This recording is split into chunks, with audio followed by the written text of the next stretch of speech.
participación del doctor John Fletcher. Él trabaja en CICESE. El título de la plática es Fallas geológicas y placas tectónicas. Él les hará un breve resumen de su currículum. Él les va a explicar dónde estudió y por qué está aquí y cosas por el estilo. Ustedes pueden preguntar, acuérdense, a lo largo de la plática o al final también, cualquier duda o comentario que tengan. Y les recuerdo también lo que les decía es, se les solicita muy amablemente que pongan atención. No es demasiado tiempo, son menos de 60 minutos. Claro, si lo traducen a segundos son muchísimos, pero en minutos son poquitos. Esto se hace tratando de apoyarlos a ustedes a que decidan la elección de alguna carrera y pues información general, información en el área de ciencias y sobre todo la ciencia que se hace aquí en Ensenada. Entonces, en esta ocasión, el primer ciclo fue relacionado con la Tierra, con ciencias de la Tierra, y esta es una plática más, repito, por el doctor John Fletcher. Entonces los dejo con el doctor. Gracias. Gracias a todos por venir. Mi nombre es John Fletcher. Yo soy geólogo. Conseguí mi doctorado de la Universidad de Utah en 1994. Y inmediatamente terminando el doctorado me vení a Ensenada. Entonces tengo más de 20 años, aunque no se nota de mi acento, viviendo en Ensenada. Pero lo que me trajo a Ensenada fueron las rocas y los paisajes desérticos de México y más que nada los 5 diferentes placas litosféricas que tiene México. Esa es mi pasión para estudiar placas tectónicas y saber cómo funciona la Tierra. Ahora empieza la plática.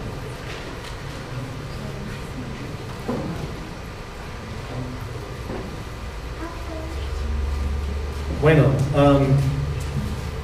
levanta la mano si han oído de placas tectónicas. Ok, la mitad.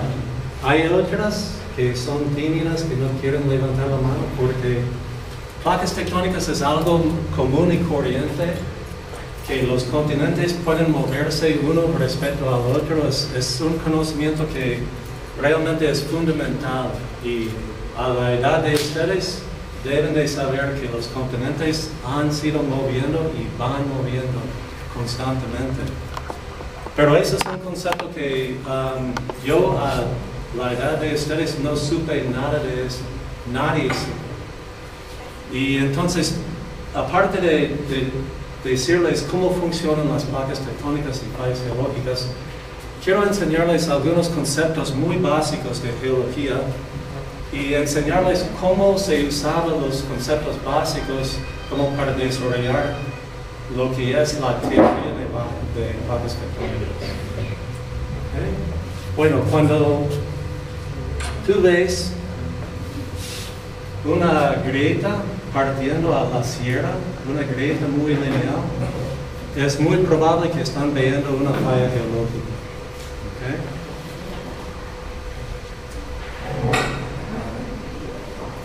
Cuando están viendo la margen de una sierra que es súper recta y está separada, hay en un lado la sierra levantada y en otro lado una cuenca sedimentaria que está hundiéndose, seguramente están viendo una falla activa.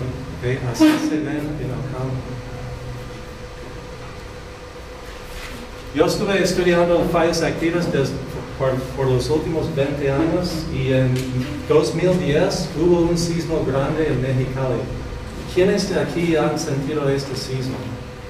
En Pascua de 2010, hace 4 años. ¿Lo sintieron? ¿Cómo se sentía? ¿Feo? ¿Cómo movieron toda la casa? Ajá. Pues ese sismo fue de magnitud 7.2 y equivale a la liberación de energía de 28 bombas atómicas a la vez. ¿Okay? Es mucha energía que se liberó en Mexicali hasta que pudimos sentir la vibración aquí en Ensenada. Y esa es una pequeña parte de la grieta que se formó en este evento. La grieta tiene más de 120 kilómetros. Es una grieta que extiende más allá que Tijuana de Ensenada. Entonces es enorme. Y pueden ver cómo el movimiento tectónico sobre esta falla está levantando a la sierra y está hundiendo la parte baja. Está construyendo topografía. ¿Okay? Pues yo como un geólogo, vamos a campo y una cosa que queremos hacer es medir o adivinar cómo son las presiones tectónicas que producen fallas y sismos. ¿Okay? Nadie puede ver presión tectónica. Nadie puede ir a 10 kilómetros de profundidad a medirlo tampoco. Lo único que podemos hacer es ir y medir desplazamientos. Veis que esta esquina de la dorsal ha sido desplazada así. Aquí es otro ejemplo que se levantó esta parte, pero el vector de movimiento es casi paralelo a la pendiente así. Entonces podemos ver cómo las presiones tectónicas están empujando a las fallas y podemos empezar a modelar cómo son orientadas las presiones máximas, las presiones mínimas tectónicas provocadas por fallas. Digo, placas tectónicas.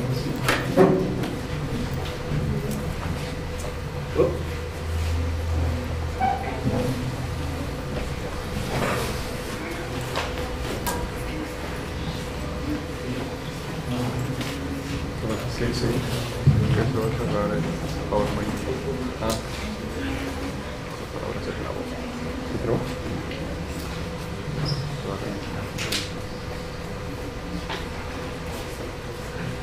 Es que suena más fuerte.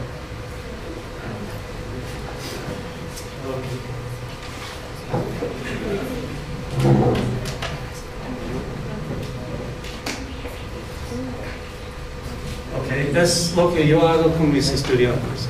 Vamos a campo, tratamos de identificar dónde están las fallas y vemos los planos de fallas y tratamos de medir las direcciones de deslizamiento que han registrado durante su vida.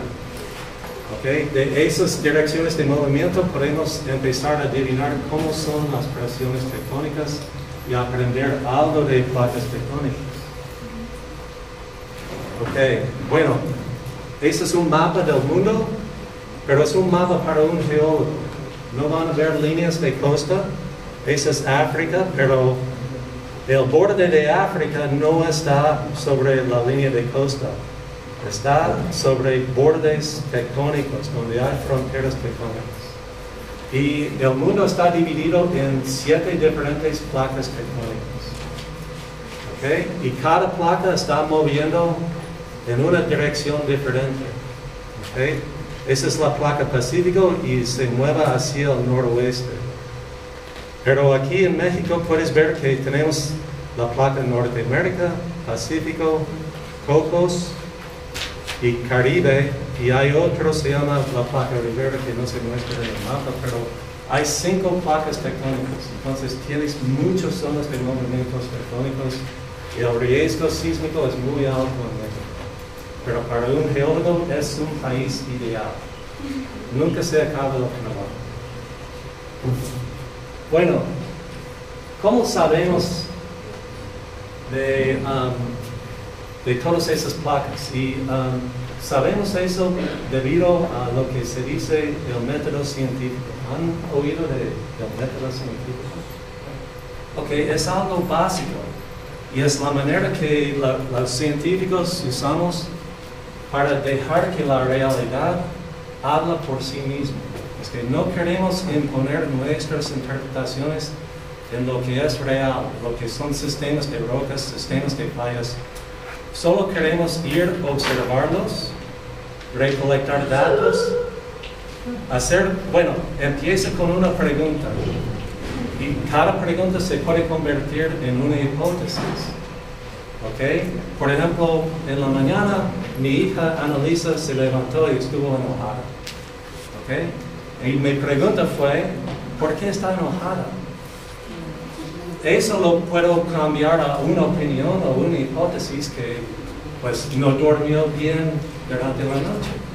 Entonces sigo observándola y recolectando más datos para saber, oye niña, ¿cómo dormiste anoche? ¿Levantaste de vez en cuando para comprobar mi hipótesis, que es mi opinión? Pues dependiendo en cómo me responda, puedo aceptar, modificar o rechazar mi hipótesis. Y así, dependiendo en si hago una de esas tres cosas, puedo formar otra pregunta más sofisticada en base de la información que me dio. Y así se funciona el método científico. Es un proceso iterativo. Iterativo significa que lo haces vez tras vez, es un ciclo que nunca termina. Entre más información que tienes, más sofisticada vuelven las preguntas. Pero las preguntas nunca se acaban. ¿Okay? Nunca vas a saber todo de todo. ¿Okay? Hasta que el día que le das la mano a Dios y Dios te explica todo, eso es el día que vas a saber todo de todo y no vas a tener ninguna pregunta más. Pero hasta este día vamos a tener preguntas. Y entre más información, más preguntas que hemos contestado, más sofisticado van a volver las preguntas. Así funciona ciencia. ¿Okay? En ciencia hay una jerarquía de ideas. ¿Okay? Y dependiendo en dónde está en la etapa del método científico, si es una hipótesis que acabas de inventar, que nunca has probado, es la jerarquía más baja, es una idea con menos importancia, porque todos nosotros tenemos opiniones, ¿no? Y todos podemos tener opiniones. Eso es lo bueno, es que es muy democrático la ciencia. Pero si se prueba una hipótesis o una opinión varias veces y se acepta, empieza a tener más peso por la comunidad y todo el mundo viene a respetar la idea como una teoría. La teoría usamos en lengua natural, común y corriente, como algo sin importancia. ¿Quién ha dicho, esa es tu teoría, pero no es importante a mí? ¿Sí? Eso, un científico nunca dice esto. En mi casa no permito que mis niños me dicen que esa es tu teoría. Lo que tienen que decir es que es tu hipótesis, ¿no? ¿Okay? Porque una teoría es algo importante y no soy tan famoso por ser autor de una teoría. Y leyes son ideas simples, básicas, que todo el mundo está de acuerdo, que casi nunca se rompe una ley científica. Por ejemplo, una ley científica es gravedad, o la fuerza es igual a la masa por aceleración. Esa es una ley que nunca se va a romper. ¿Okay? Entonces, leyes son básicos. Y es un punto. Todos ustedes tienen interés en ciencias o no van a estar aquí. Si quieren saber cualquier ciencia, empiece con las leyes. Entienden las leyes bien y vas a saber tener un buen base de cómo funcionar en el mundo de esa ciencia. Les voy a dar algunos ejemplos de las leyes geológicas y cómo se usaban las leyes geológicas como para desarrollar lo que es la teoría de placas tectónicas. Ok. Bueno, pensamiento geológico empezó, todas las culturas quieren explicaciones para cómo llegaron a ser montañas. El Popocatépetl es un guerrero azteca. Iztaccíhuatl es su amante.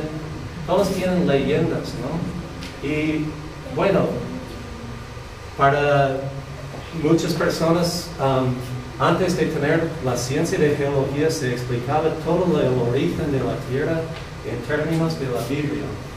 Que Dios creó la Tierra en 7 días. Pero no tuvieron que haber días literales, tuvieron que ser días figurativos. ¿Okay? Pero Se pensaba que la Tierra se formó, bueno, literalmente en 7 días, que no puede pasar, pero las montañas se formaron en un instante de tiempo en eventos catastróficos, como el nacimiento del mundo se ocurrió en un instante de tiempo, como... ¿Okay? Y bueno, sí hay procesos geológicos naturales que sí ocurren catastróficamente. ¿Cuál provocó la extinción de los dinosaurios?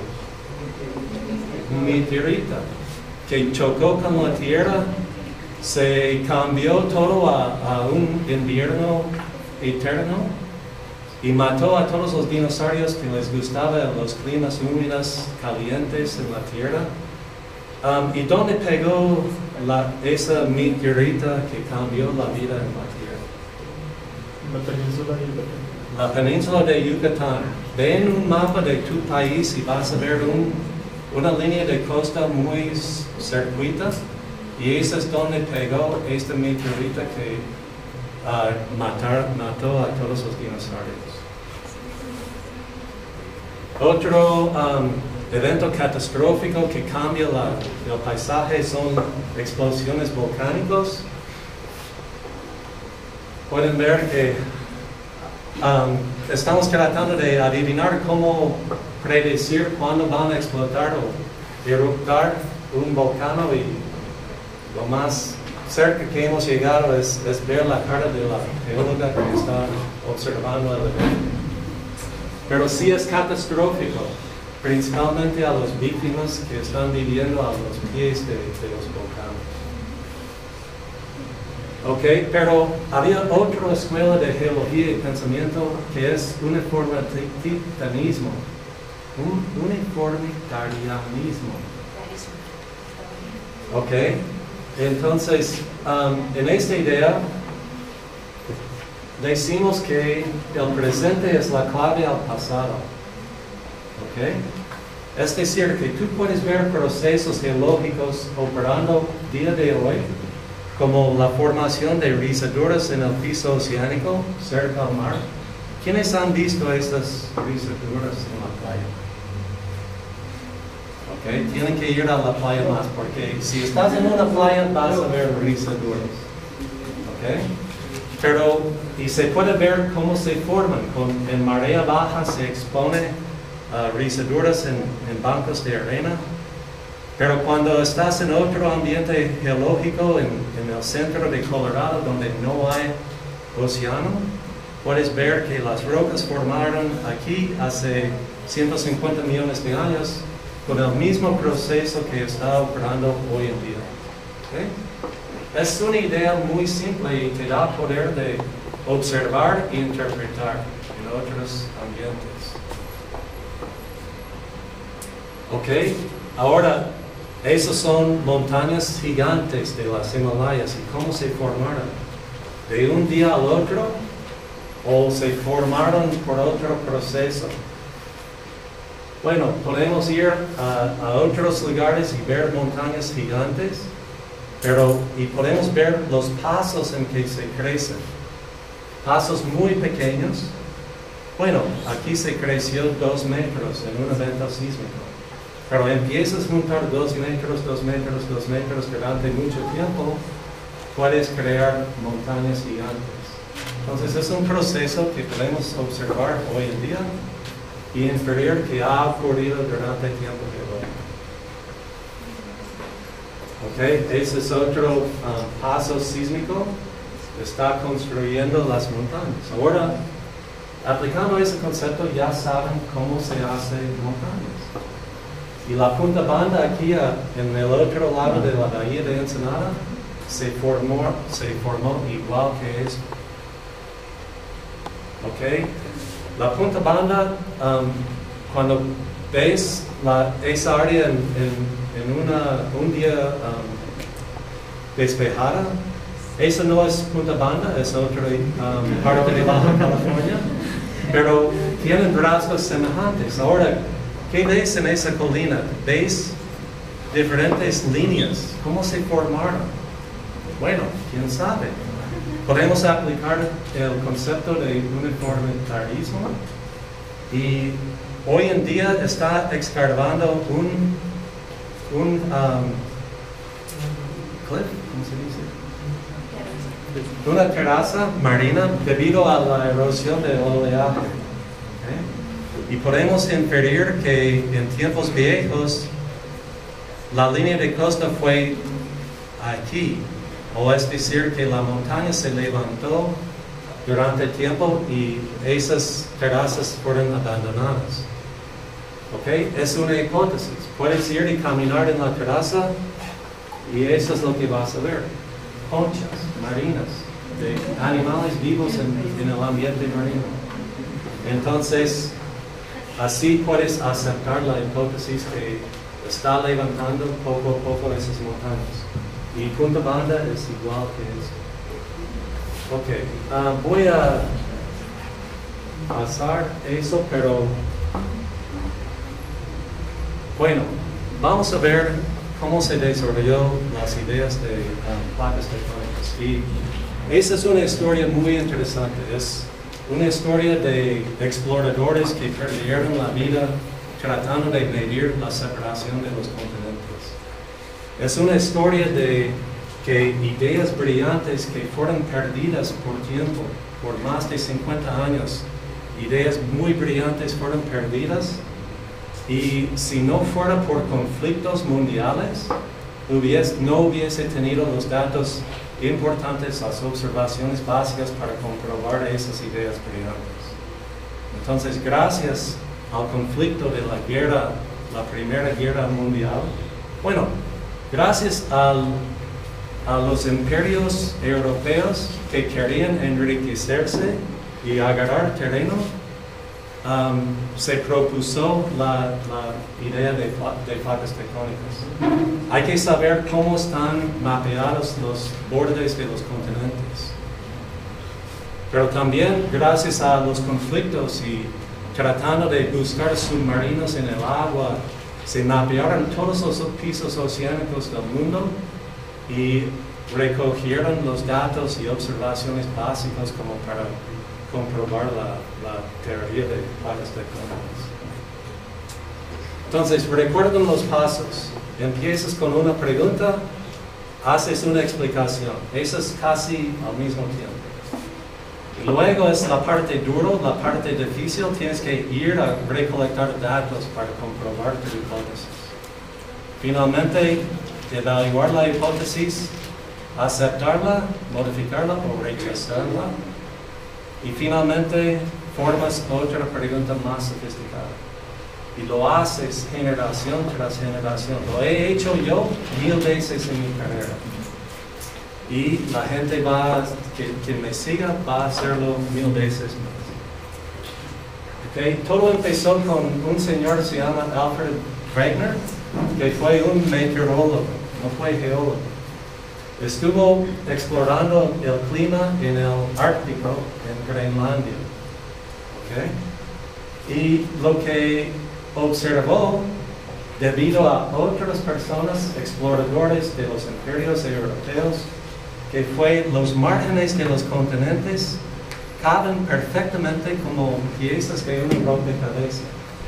Si tú recortes cualquier mapa de recortes Sudamérica y África, lo puedes encajar así de fácil. Entonces, él preguntó, ¿por qué es así? Y su respuesta fue que la pregunta era, ¿los continentes encajan, entonces fueron juntos en el pasado?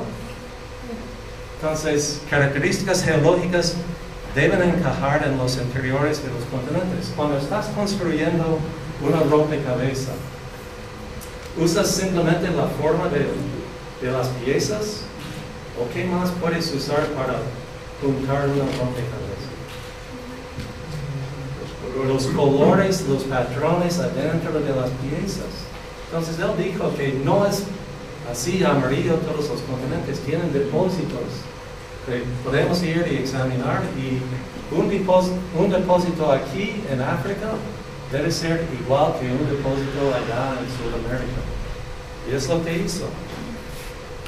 Y encontró límites de donde vivía un Mesosaurus, que es un reptil que alimenta de peces y vive en aguas someras. Entonces, ese animal no pudo haber cruzado el océano Atlántico, pero allí están los fósiles idénticos en los dos lados del Atlántico.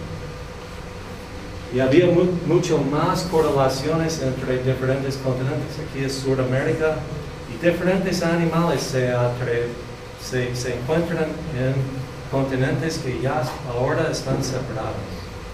Entonces, sí, la rompecabezas está formándose.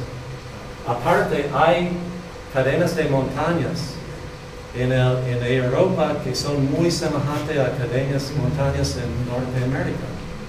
Cuando se juntan los continentes, está toda una línea de montañas continuas.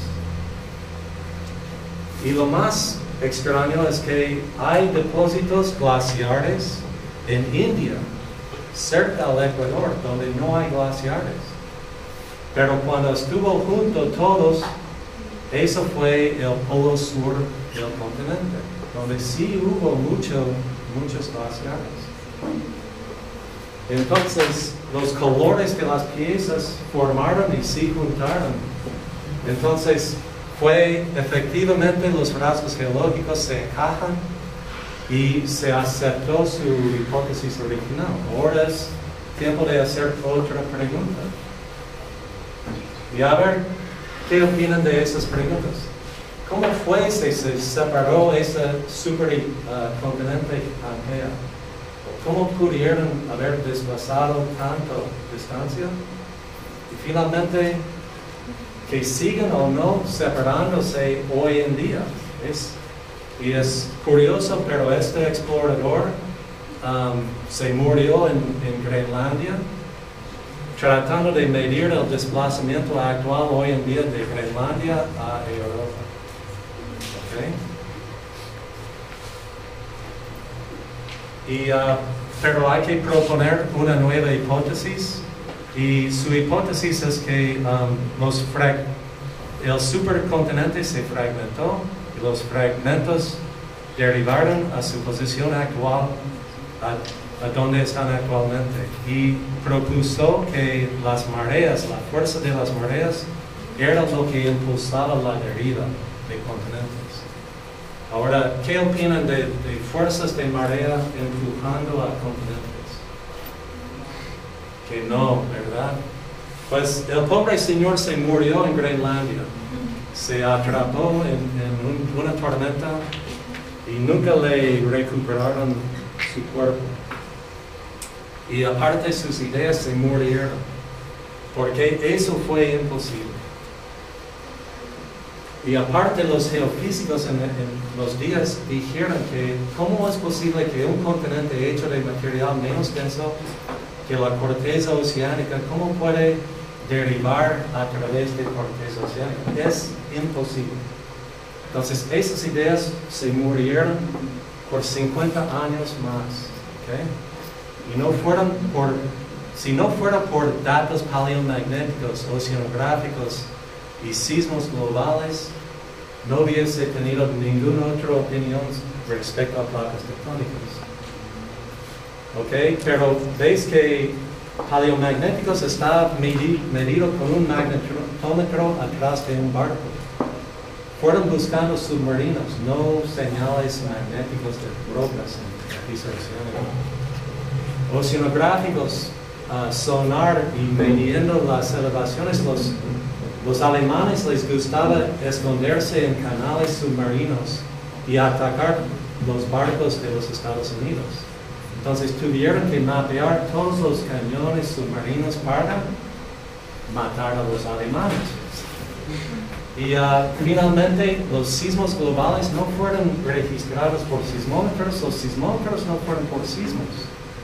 Fueron hechos por monitorear las bombas de Rusia durante la Guerra Mundial. Ahora Rusia estuvo explotando y probando sus bombas nucleares y dependiendo de las vibraciones que sentía por todo el mundo, pudieron detectar qué tan fuerte fueron las bombas. pero lo que encontraron es que hay sismos naturales mucho más fuertes que cualquier bomba atómica. ¿Okay? Bueno, ese es el mapeo del piso oceánico. Y nos dio un mapa así. Antes fue puros continentes y dónde están las montañas en el continente, pero al saber cómo es el piso oceánico, puedes ver que las cadenas montañosas más largas en el mundo están en el centro de los océanos.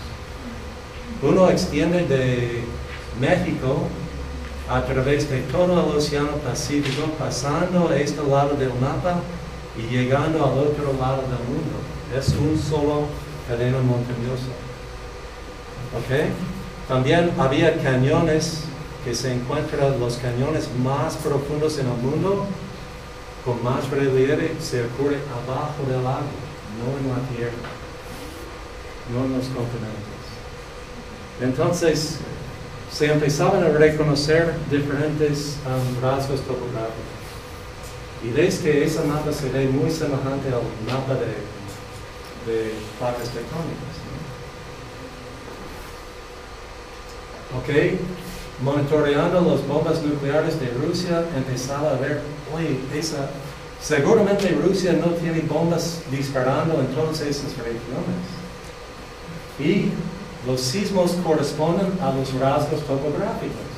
Esa fue una correlación muy, muy importante. Imagínense ser un capitán en el ejército registrando y graficando dónde están todos los disparos de energía, y es idéntico a los rasgos topográficos que midieron por otros métodos. Finalmente fue medir el magnetismo de rocas. Ahora, todo el mundo sabe que la Tierra tiene un campo magnético, ¿verdad? Los pájaros lo usan para navegarse. Y lo que tal vez no saben es que el polo norte, el signo del campo gravitacional se cambia y se invierte de vez en cuando. Y el polo norte se convierte al polo sur cada 10,000 a 1,000,000 de años. Las rocas, cuando se cristalizan, tienen minerales magnéticos que se alinean con el campo magnético de la Tierra y vayan registrando esas inversiones del polo. ¿Okay? O es hacia el norte o es hacia el sur. Los minerales van cambiando en lavas de diferentes edades. ¿Ok? Bueno, voy a pasar esta parte. Y lo que encontraron es que hay como rayas magnéticas en el piso oceánico. Algunos están alineados con el polo norte hoy en día y otros están invertidos. Alineado, invertido como rayas. Un patrón muy regular en el piso oceánico. ¿Ok? Y midiendo la edad del piso oceánico, se ven que esos rayos magnéticos están simétricos respecto al mero centro del océano. Y aparte es perfectamente simétrico. Entonces, se dio la idea de que,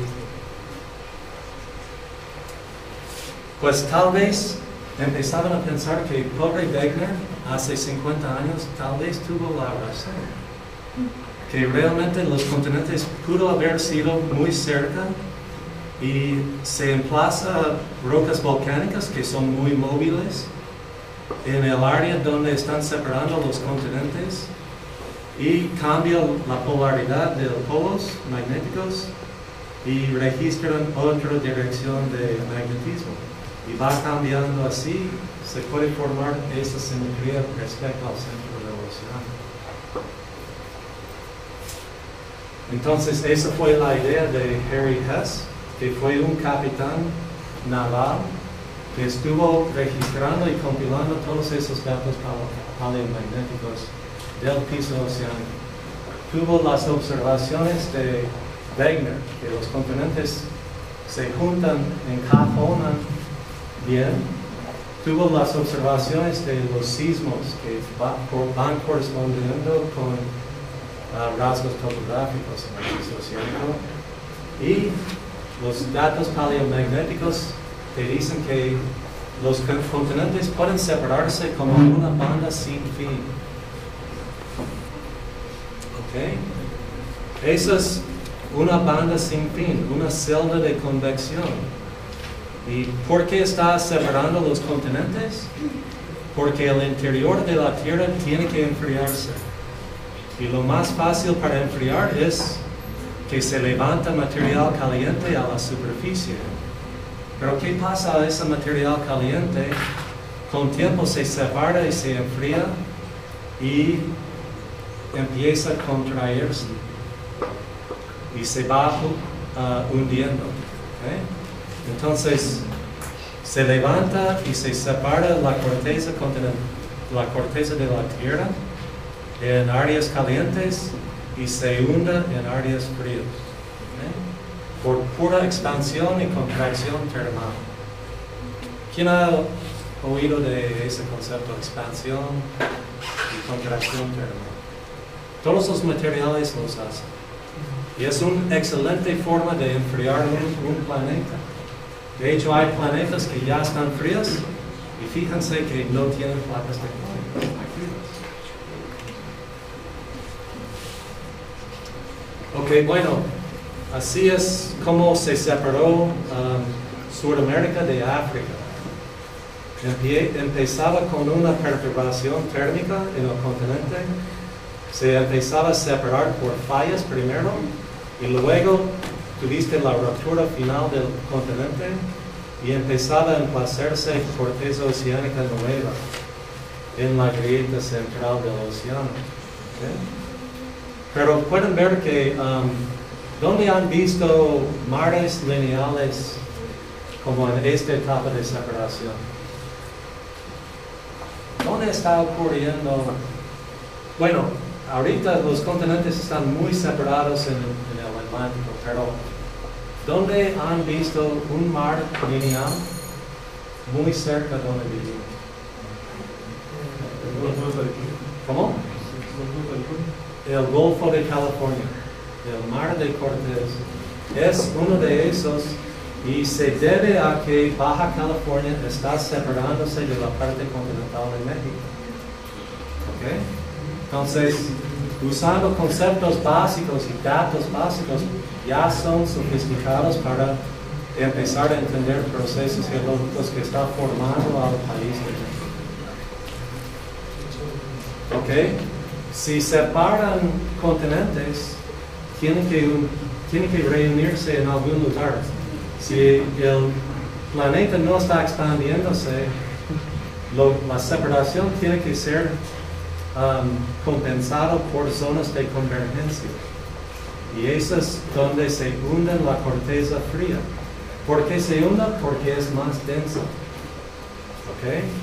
Y ahí donde se hunden también se forman volcanos. ¿Okay? Y una zona donde están reuniendo o convergiendo las diferentes placas es la trinchera de Alaska y Japón. ¿Han oído de un sismo en Japón? Okay. El sismo más grande de nuestras vidas ocurrió hace 3 años, 9.2 magnitud. Y ocurrió en esa frontera de placas. Okay. Pero esa es la línea de volcanos, forma las islas Aleutianos que extiende de Alaska, y es como se ven diferentes volcanos que están subiendo del piso oceánico. Si ves un volcán muy bonito, seguramente está creado en una zona de subducción. ¿Okay? Ese es Mount Fuji en Japón, donde había ese evento grande. Ese es Mount Rainier, Washington. He ido a la cumbre de esa montaña 7 veces en mi vida. ¿Ok? Bueno, pueden imaginar que vas a consumir toda la corteza oceánica cerrar todo el océano y poner en colisión continente con continente. En este caso se forman las montañas más grandes del mundo. Y esto está ocurriendo en la colisión de India contra Asia. Las montañas Himalayas está debido a ese continente India que está convergiendo contra Asia. ¿Okay? Y se forman las montañas más gigantes del mundo. ¿Okay? Otro rasgo muy interesante natural es lo que llamamos un hotspot. Es una perturbación térmica, pero no forma una frontera de placas, pero forma un volcán y se forma una cadena de volcanes por arriba. Vamos a ver esto. Bueno, pueden imaginar que si tienes un lugar muy caliente y una placa está pasando sobre ello, vas a formar un volcán primero en mis dedos y luego en la mano y luego sobre el codo. Y así está ocurriendo. El volcán activo en Hawái es donde está la perturbación térmica. Pero antes fue hasta allá y se dio la vuelta así. ¿Okay? ¿En qué dirección está mostrando el movimiento de la rosa Pacífico? ¿Hacia dónde? Hacia abajo. Bueno, no, es al revés. Si pueden imaginar, la placa Pacífico tiene que estar moviendo hacia el noroeste, hacia arriba, para que esta parte sea nueva y moderna. Okay, entonces te está dando la dirección del movimiento del placa Pacífico. Pero, ¿por qué cambió la dirección? Okay. Lo que están diciendo los datos es que hace 45 millones de años cambió la dirección de movimiento de toda la placa litosférica pacífica. Es gigante. Y se cambió no solo por unos grados, se cambió por casi 90 grados la dirección de movimiento. ¿Qué ocurrió en la Tierra hace 45 millones de años? ¿Cómo? ¿Alguien tiene una...? Levanta la mano. Pues acabo de decirles que no sean burros. Mira, ¿cómo puedo? A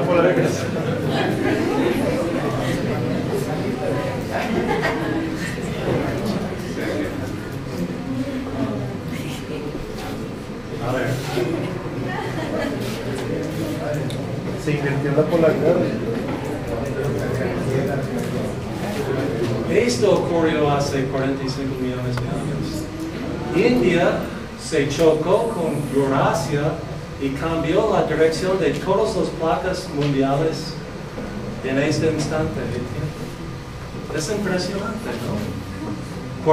Hace 45 millones es exactamente la fecha cuando primero tocó India la margen de Eurasia. ¿Okay?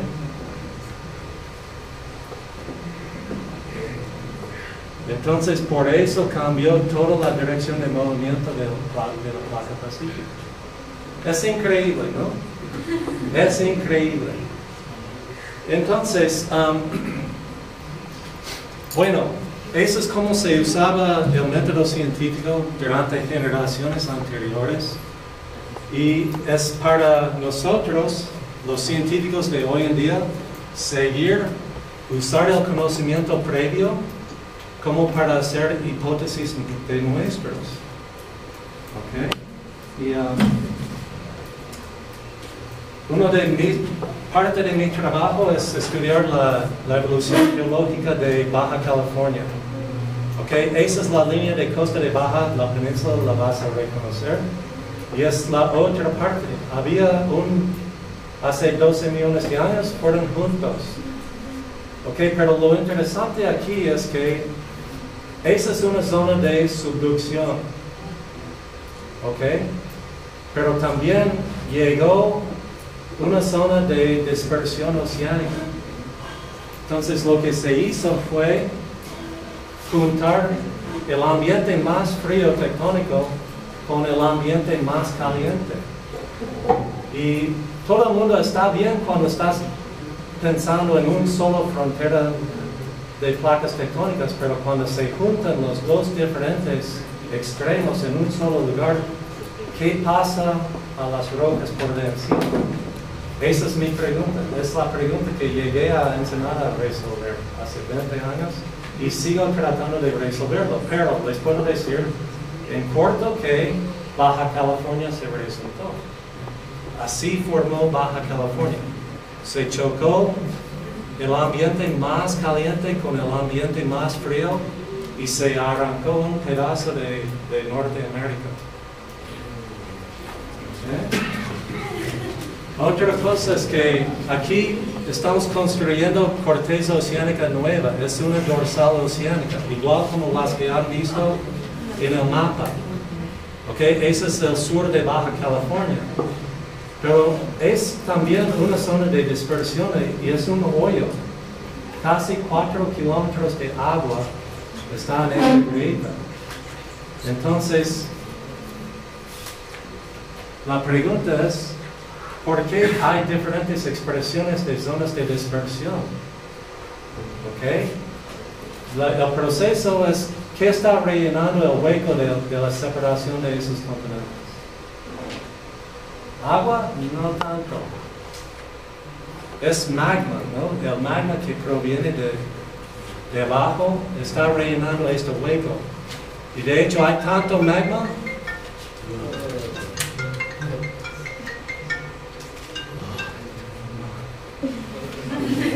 Bueno, ok. Bueno, la idea es que explicar esas diferencias, no todas las zonas de separación son iguales. Y es un tema que escribimos un artículo de Nature sobre esto.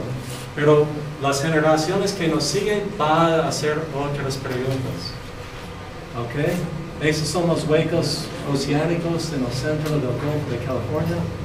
Ahora, yo estoy grande y mi tiempo está muy limitado como científico y les voy a pasar a ustedes, los jóvenes, de agarrar la información, el conocimiento de hoy en día. Pueden ir a campo conmigo. Vamos a usar las camionetas como pizarrón y vamos a estudiar rocas para que puedan hacer sus propias hipótesis y generar más conocimiento de cómo funciona el mundo. Gracias.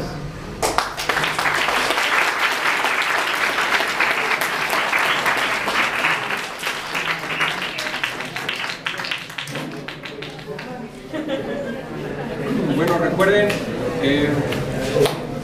antes de hacer el agradecimiento, recuerden que estamos en la sesión de preguntas, comentarios, respuestas. ¿Alguien tiene, antes de, a ver si me escuchan, por favor, jóvenes, quien no quiera hacer preguntas puede salir tranquilamente para que los interesados lo puedan hacer? ¿Quieren un minuto para salirse? Ok, entonces, ¿quiénes tienen preguntas? ¿Quiénes tienen comentarios? Adelante. Yo. A ver. Sí. Dijo que usted sale al campo a crecer. Ajá. ¿Qué hace cuando ¿Qué hago con los datos? Sí, no, cuando sale, ¿qué es lo que hace en el lugar? O sea, ¿cuál es la rutina normal de una salida? ¿Qué es lo que La haces? rutina normal de una salida es primero hacer mucho trabajo de gabinete, ver qué tipo de rocas vas a ver las rutas de acceso, cómo vas a llegar y escoger lugares para acampar. Luego llegas y armas las tiendas de campo, haces las fogatas, toma una cerveza, y, pero dormimos temprano y levantamos temprano, ¿okay? En la mañana. ¿Por qué? Porque hace mucho calor en el desierto y tenemos que cubrir mucho terreno. ¿Okay? Entonces es básicamente caminar todo el día viendo los cambios de rocas registrando exactamente las orientaciones de fallas, cómo están moviendo, las direcciones de movimiento. Y cuando regresamos al gabinete y usamos esos datos para formular modelos matemáticos en las orientaciones y magnitudes de las presiones tectónicas. ¿Y cuánto dura más o menos todo el procedimiento? Bueno, antes, yo fui a campo mucho más antes que ahora, pero ahora yo paso como un mes acampando por año. Pero antes fueron como 6 meses al año. Estuve acampando todo el tiempo. Entonces es cosa que uno tiene que gustar estar en el campo y subir, escalar montañas y jugar así. ¿Alguien más tiene alguna pregunta? Sí. A lo largo de su carrera y en todo lo que ha hecho, ¿qué es lo que más le ha impresionado sobre el movimiento de las placas? Yo creo que ese sismo de 2010 es lo que más me ha impresionado. Y de hecho puedo volver a dar otra plática mostrando simplemente el fenómeno natural gigante que fue este sismo. Es como que nunca que he visto en toda mi vida. Y lo curioso es que ocurrió en una sierra mía. Los geólogos piensan que el área donde pasan 6 meses al año empieza a ser cada roca en la sierra. Y eso fue mi sierra que estudiaba por 15 años. Y de la nada ocurrió un sismo que propagó a través de mis fallas, que he cartografiado con mis estudiantes. Entonces, realmente fue una oportunidad única en mi vida. Sismos como el de Mexicali, hemos determinado que ocurren cada 10.000 años. Entonces, imagínense la fortuna de tener un evento así que ocurrió 15 años después de que empecé a estudiar y conocer los fallos. Entonces yo fui el único allá con mis estudiantes jugando en el desierto. Cuando ocurrió el sismo, la fama fue mundial, fue internacional.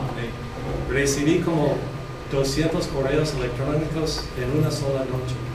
¿Qué vamos a hacer?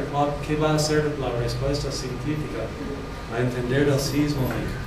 Y realmente no he descansado desde 2010. Pueden preguntar a mis niños, estoy trabajando todo el tiempo.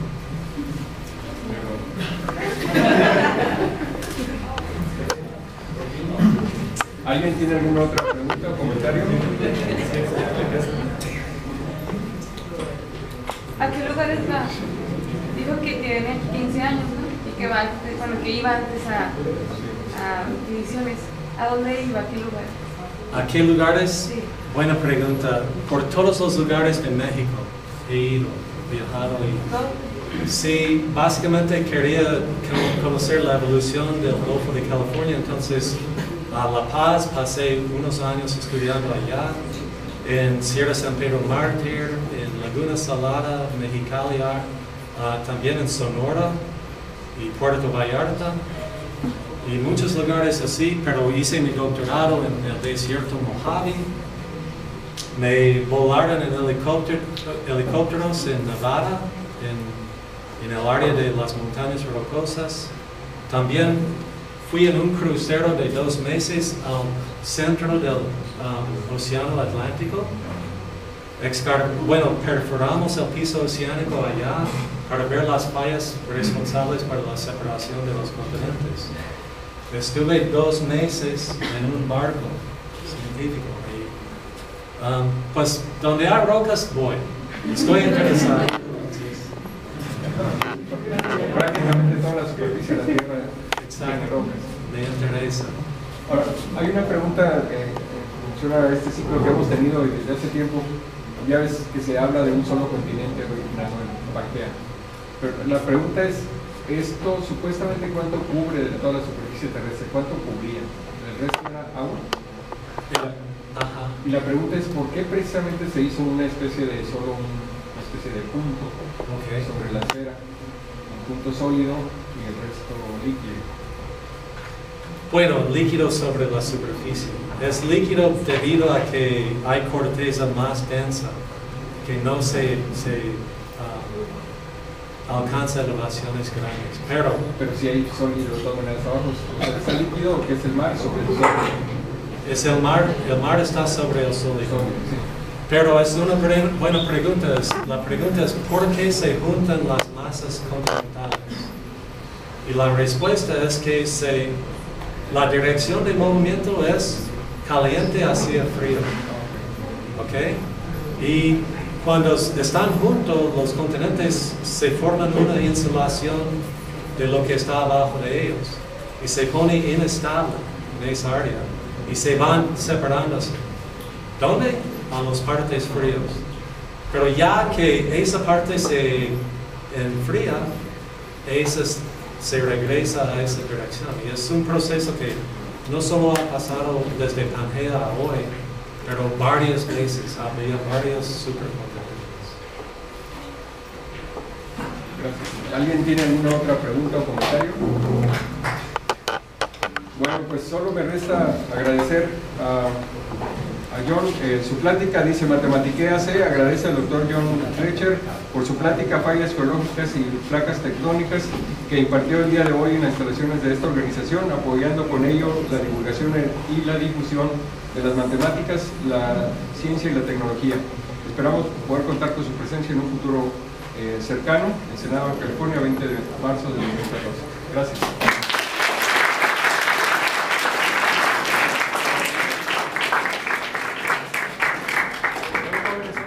En esta ocasión tenemos el gusto de que la plática nos la va a dar el doctor José Manuel Romo, que trabaja aquí en el CICES en el Departamento de Geofísica. El tema de la plática, bueno, como ustedes imaginarán, está relacionado con geo. Estamos en el ciclo de Ciencias de la Tierra, entonces pues por lo menos se acuerdan de geografía, ¿verdad? En sus clases. Entonces el prefijo geo ya lleva algo ahí, y en este caso vamos a ver, o nos va a platicar sobre algo relacionado con geotermia, y el subtítulo ahí es aprovechamiento o aprovechando el calor de la Tierra. Aquí en el estado, pues cerca, precisamente en la capital del estado, como van a escuchar, hay algo relacionado con esto, y van a ser todavía mucho más. Entonces ya no le quito tiempo a José Manuel, que nos va a dar la plática, y pues acuérdense que pueden hacer preguntas a lo largo de la plática o al final, sin ningún problema. Adelante, gracias.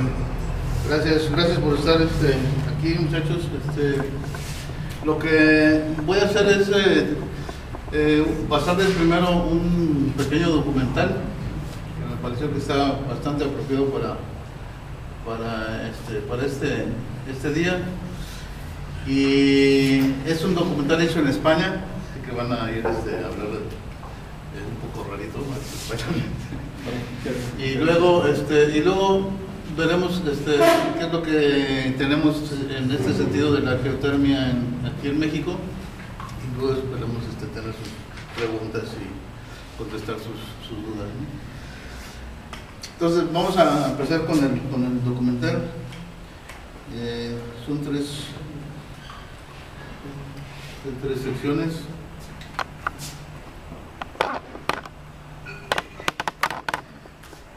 Vamos a ver si escuchan. No subimos.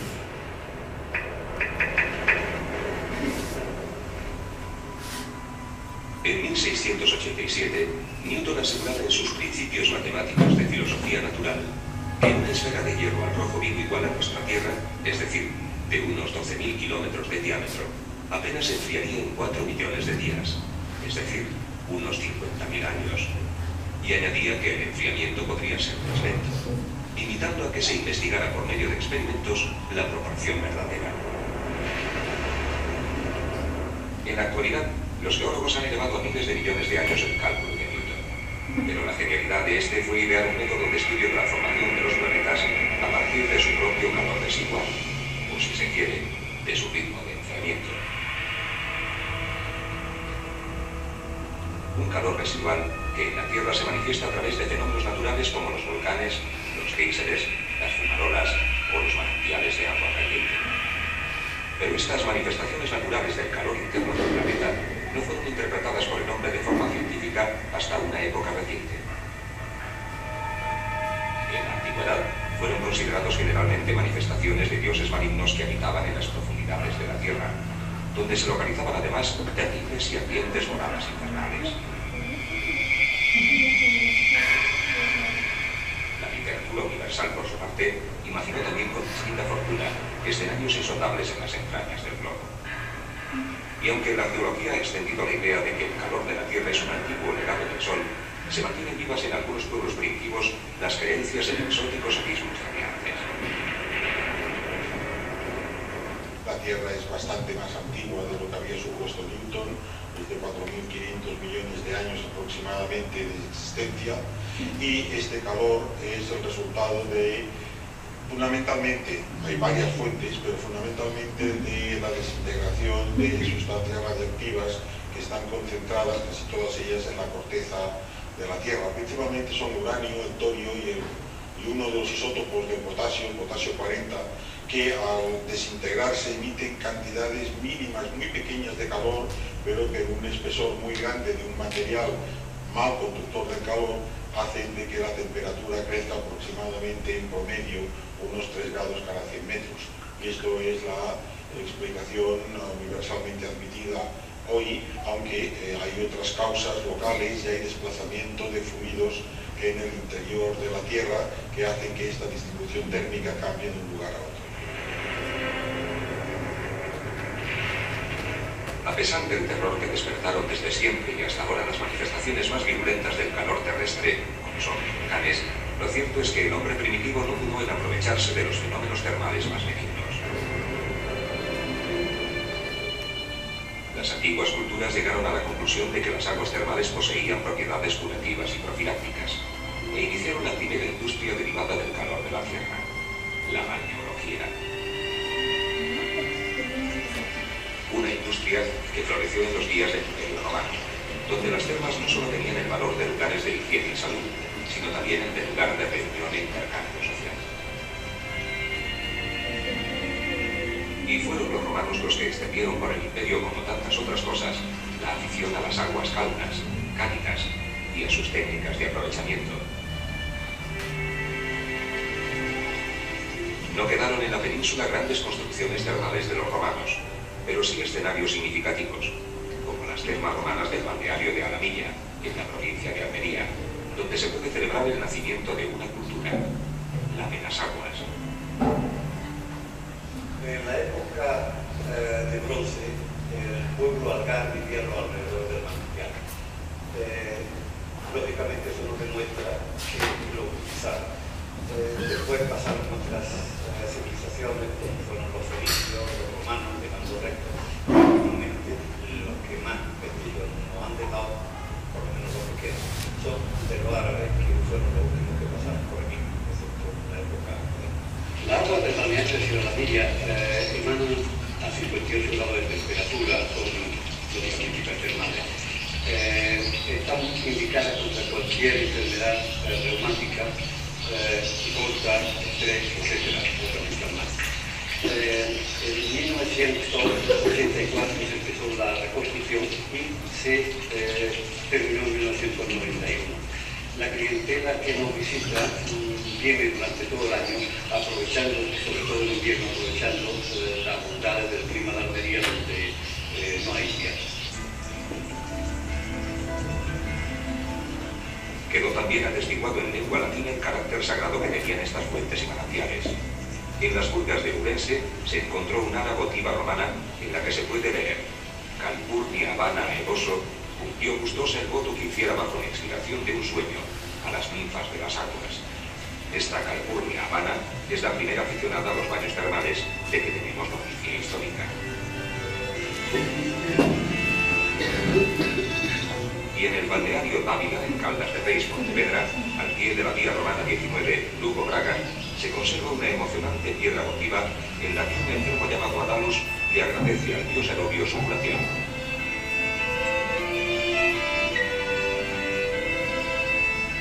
El prestigioso etnógrafo González relacionó el tesoro y los vasos de oro hallados en las proximidades de las urgencias termales de Caldas de Reis con ritos religiosos que tendrían lugar en estos manantiales.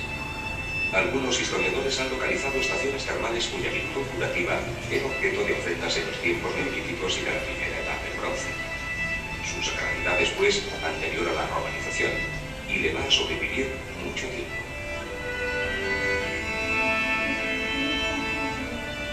La importancia de las aguas se remonta a época prehistórica porque tenemos muy bien documentadas en buena parte de Europa, sobre todo en la Europa atlántica, una serie de atenciones o de manifestaciones relacionadas con el agua por ese ámbito misterioso, ese ámbito relacionado también con el tránsito a la otra vida que tienen las aguas. Así, en la edad del bronce, en la edad del hierro, tenemos ofrendas de armas a las aguas, tenemos manifestaciones de cultos a las aguas, aunque no tanto a las aguas en sí mismo como a las divinidades que se localizan o que se sitúan en las aguas o que tienen relación con las aguas. Esto, en época romana, va a reconvertirse, porque si bien continúan las dedicaciones a divinidades acuáticas, podemos citar los ejemplos de Neptuno o de las ninfas, también es verdad que los romanos le buscan una aplicación enormemente práctica a las aguas. Es la utilización de las aguas, de todo tipo de aguas, en las termas, y particularmente las aguas calientes. Los romanos utilizan los manantiales termales para sus grandes instalaciones balnearias, y cuando no tienen una agua caliente natural, lo que hacen es calentarla por unas destilaciones como los hipocaustos, porque las termas juegan un papel sanitario, un papel higiénico, pero también un papel lúdico y sobre todo de relación social y política muy importante en época del Imperio. Después, con la cristianización, el cristianismo lo que va a hacer es sacralizar, desde el punto de vista cristiano, algunos elementos relacionados con las aguas, algunos cultos relacionados con las aguas. Y no hay que olvidar que el bautismo y otro tipo de ritos cristianos tienen también por el medio la utilización del agua. Tanto que en textos del cristianismo primitivo como los de San Martín, arzobispo de Praga, se describen y condenan prácticas del culto hídrico en el noroeste peninsular. Y fueron tan difíciles de desarraigar que finalmente la Iglesia decidió cristianizar los manantiales, dando lugar, entre otros, a esos santuarios conocidos como aguas santas.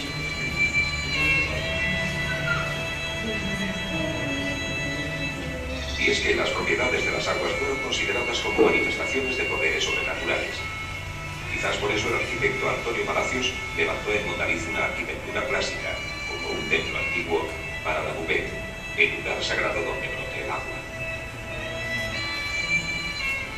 La Buvette es el edificio del balneario que cubre el manantial, el lugar del rito, el lugar en donde se produce la curación, la regeneración que se va a buscar. Puede estar o no presente en una estación termal y puede adoptar diferentes configuraciones o tipos. Por ejemplo, aquí en Mondariz ha tomado el ejemplo del templo basado en el panteón romano y a él se ha atenido Antonio Palacios. Puede adoptar muchas otras formas, como la sala hipóstila de Marmolejo, un simple lugar a modo de salón con una galería en torno a las aguas donde la gente va a ver y a ser vista.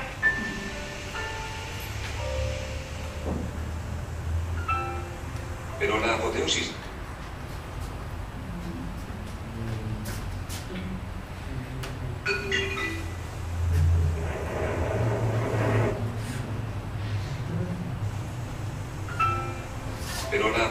de los balnearios se va a producir en Europa a partir del siglo XVIII y durante todo el siglo XIX.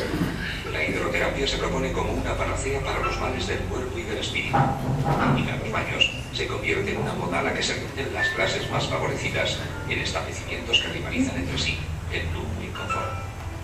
Y del establecimiento balneario se pasó a la ciudad balneario, como es el caso de Bath, Karlsbad o Marienbad. La mejora de las instalaciones balnearias que se inicia en España en el siglo XVIII se consolida en el XIX con la regulación de estos establecimientos, creándose en 1816 el Cuerpo de Médicos de Baños, disponiendo la presencia de uno de ellos en cada uno de los baños más acreditados del reino.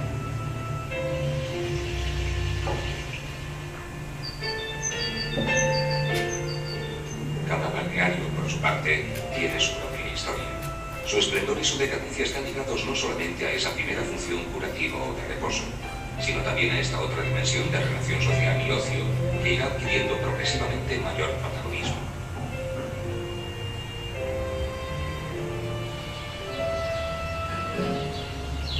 En este sentido, el balneario va a evolucionar desde sus primeras instalaciones sanitarias hasta un equipamiento cada vez más completo, más atractivo y competitivo.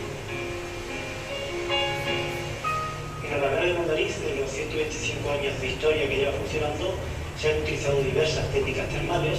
Se empezó con la terapia con agua bebida, de beber agua en las fuentes, después se introdujo la bañación con las aplicaciones a presión, y aunque ahora a finales del siglo básicamente siguen siendo las mismas técnicas, se han optimizado, y así, aunque las técnicas de aplicación de agua vía oral sigue siendo igual, beber agua en la fuente de grande electrocoso, las aplicaciones de bañación sí que se han mejorado muchísimo. Se han incorporado elementos como son la aplicación de proyecciones de chorro dentro del agua, controladas por el ordenador. Las aplicaciones a presión, chorros o duchas circulares también han mejorado en cuanto al control de presiones y de temperaturas.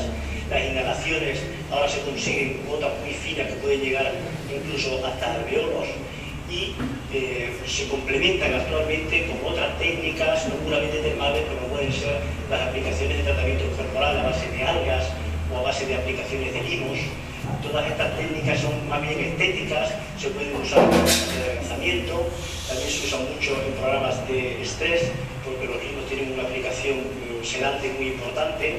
En sí, en definitiva, lo que a finales de este siglo se están incorporando a los balnearios son técnicas para cubrir esa demanda de ocio y de turismo que cada vez la gente va buscando más en las instalaciones termales. La decadencia de los balnearios en este siglo viene motivada por el cambio en los usos y preferencias sociales. La estética del bronceado y de los baños de mar sustituyeron a la de hidroterapia. Por otra parte, los medios de transporte modernos nos han acercado a los países más lejanos y las culturas más exóticas. El veraneo en el balneario entró en crisis.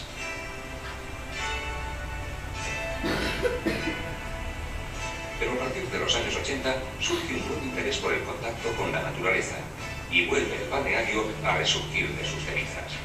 Sin olvidar el hecho decisivo de que en algunos países ha sido incorporado a la asistencia sanitaria como termalismo social.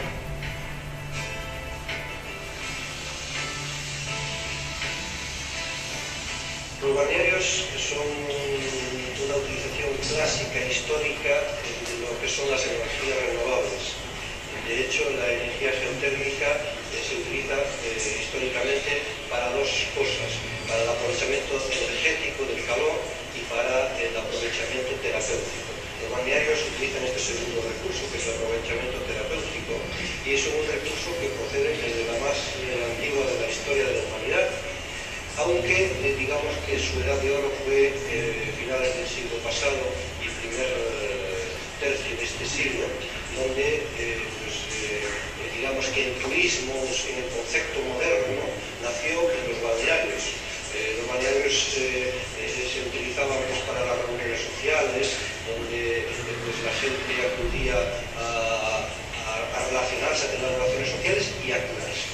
Bien, esta utilización entró en declive con el nacimiento del turismo de sol y playa, sobre todo a partir de los años 50, 60, y ha vuelto a renacer a partir de los 70, sobre todo a partir de los 80, porque la gente ha empezado a reivindicar, aparte de las vacaciones de sol y playa, otro tipo de vacaciones más enriquecedoras. Dentro de estas vacaciones están las vacaciones que nosotros llamamos vacaciones de salud, que son aquellas en las cuales tú aprovechas tu época de relajo, pues para tratarte, digamos, que de los problemas de la vida moderna, como es el estrés, como es el sobrepeso, como son los factores de riesgo cardiovascular.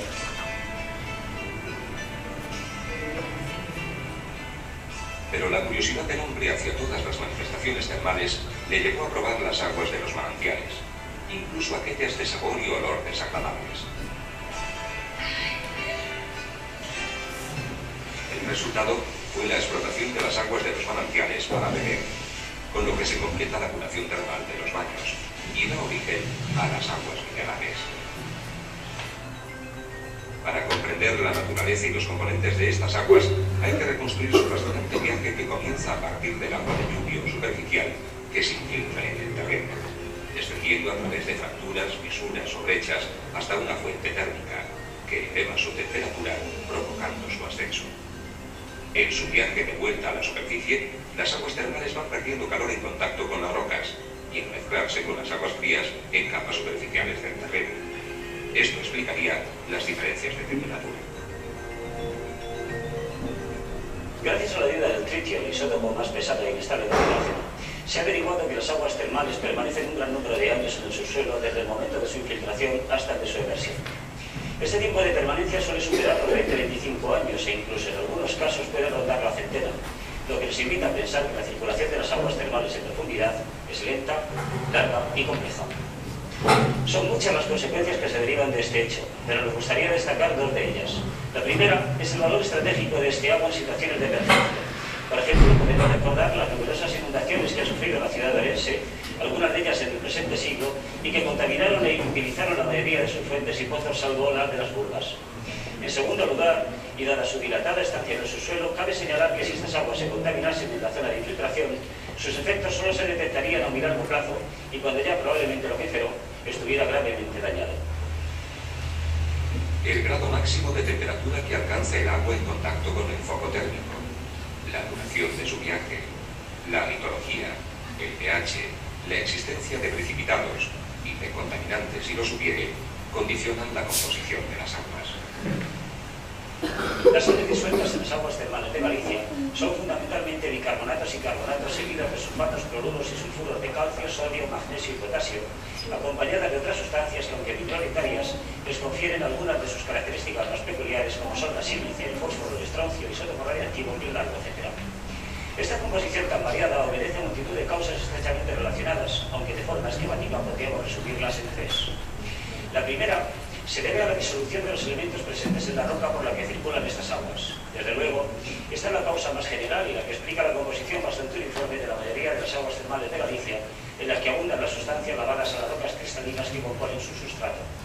La segunda causa se debe a la mezcla de las aguas termales con aguas freáticas más superficiales, un fenómeno que es bastante común y que explicaría, por ejemplo, la abundancia de cloruros en los manantiales costeros de La Toja y Arteixo. La tercera y última causa se debe a las variaciones de presión, temperatura y pH que sufren estas aguas en su lenta marcha por el acuífero termal. Esta causa, unida a la anterior, es la que explica las diferencias composicionales que a veces se observan entre manantiales muy próximos.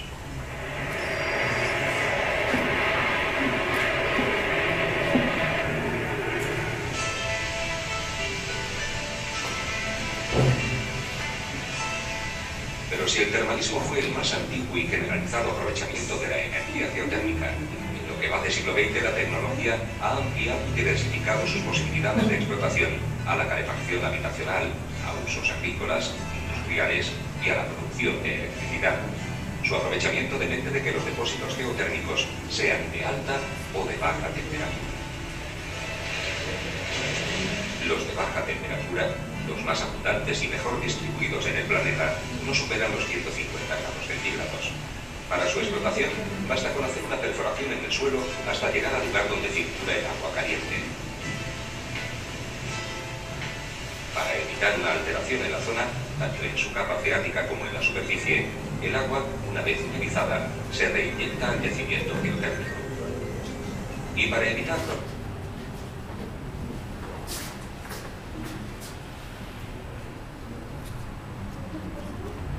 problemas de contaminación y o corrosión a que podrían dar lugar las sustancias en disolución, el fluido geotérmico pasa por un intercambiador, en el que cede una parte de su calor a un segundo fluido para su utilización.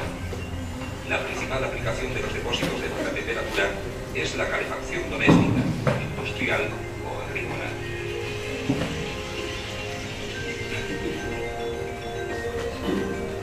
Los depósitos geotérmicos de más de 150 grados centígrados o de alta temperatura, localizados exclusivamente en zonas con actividad volcánica reciente, son utilizados para la producción de energía eléctrica por medio de un grupo turbina-generador.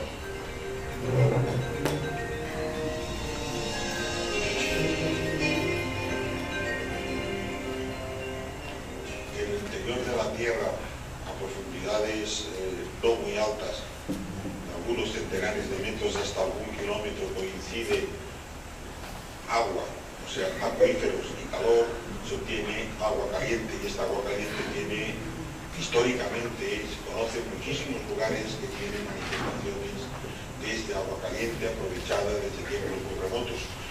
En algunas ocasiones la temperatura de este agua puede llegar a ser muy elevada, puede superar ampliamente los 100 grados, hasta temperaturas, por ejemplo, que en Lanzarote se han encontrado superiores a los 600 grados de temperatura.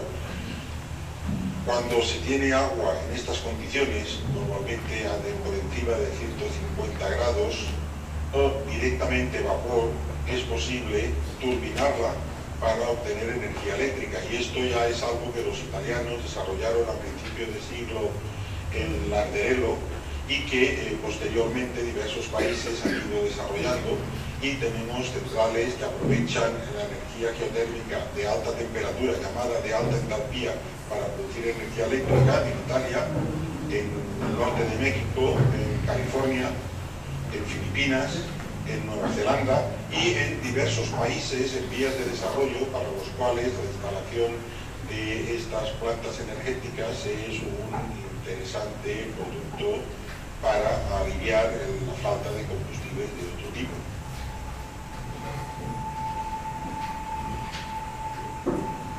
Dos excelentes ejemplos de las posibilidades de aprovechamiento de la energía geotérmica son Italia e Islandia. Italia inició el consumo de electricidad en el mundo a partir de la energía geotérmica en 1904, en Larderello, y su progreso no se detuvo hasta hoy. Larderello, situado en la región de Toscana, fue conocido en la antigüedad como el Valle del Infierno, por su paisaje humeante y extraño. En el siglo XVIII se reconoció la presencia de ácido bórico en sus aguas, y en 1827 Francisco Lardé inventó el lago boratífero cubierto, que permitía utilizar el vapor como agente térmico, en lugar de la leña. En 1904, el príncipe Tinori Conti, con un motor alternativo de 0,75 caballos de vapor acoplado a una pequeña dinamo, logra encender 5 lámparas eléctricas. Es el nacimiento de la producción eléctrica a partir de una fuente geotérmica. A partir de este momento, el desarrollo de Larderello es imparable. Se conserva un valioso documento sonoro de 1931 con la explosión inicial de un pozo geotérmico, un hecho tan celebrado como si de un pozo de petróleo se tratase.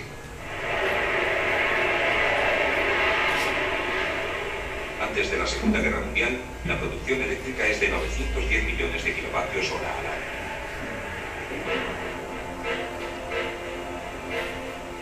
En la posguerra se inicia una etapa de reconstrucción y expansión que va a transformar el paisaje de Larderello hasta la época de los 80.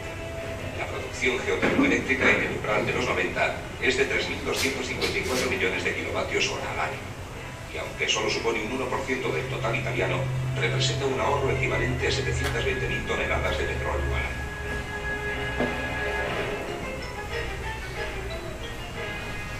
En los últimos años, las nuevas tecnologías han permitido alcanzar los 5.000 metros de profundidad, en busca de recursos inexplorados hasta ahora. Las centrales tradicionales son sustituidas por otras dotadas de grupos de 20 y 60 megavatios, mandadas a distancia desde un único centro operativo. Y las tuberías que transportan el vapor a más de 360 grados centígrados de los pozos a las centrales siguen un trazado más ordenado.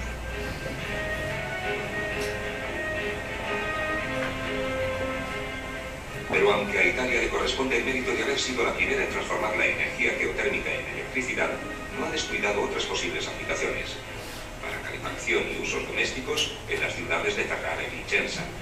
En Torrealbina, en la provincia de Viterbo, existe un campo geotérmico rico en gas, del que se extrae anhídrido carbónico. Y otras muchas y variadas aplicaciones que se han ido desarrollando tras siglo y medio de investigación y desarrollo científico.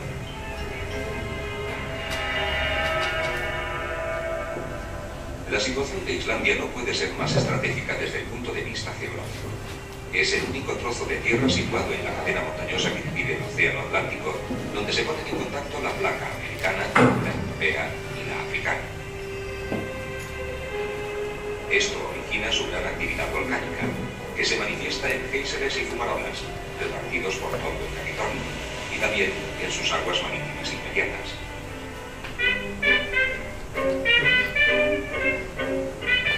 Naturalmente, los islandeses estaban acostumbrados al uso de las aguas termales en la vida cotidiana, pero su gran transformación se produjo cuando comenzaron a sustituir el carbón y el petróleo por la energía obtenida de las fuentes geotérmicas. En 1928 se estableció la primera central de bombeo y en los años 60 se inició la conexión de los hogares a la compañía suministradora, un trabajo que se completó a comienzos de los 70, lo que supuso un gran ahorro energético para el país y para las familias.